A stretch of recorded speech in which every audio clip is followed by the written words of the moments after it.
ফটোটা ফেলিস না। এটা কে? এটা বললি তুই কি নাম বললি এর?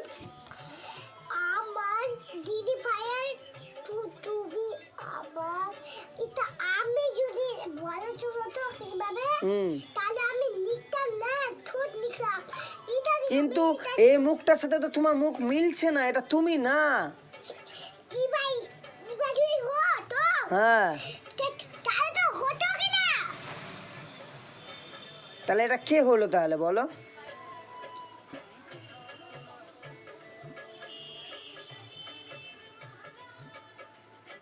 মাথায় আসলো কিছু? না, তাড়াতাড়ি ভেবে বলো, দেরি অত সময় নাই আমার কাছে। এটা আমার দিদি ভাইয়ের বই আছে, আমি দিদি ভাইটা লিখেছি।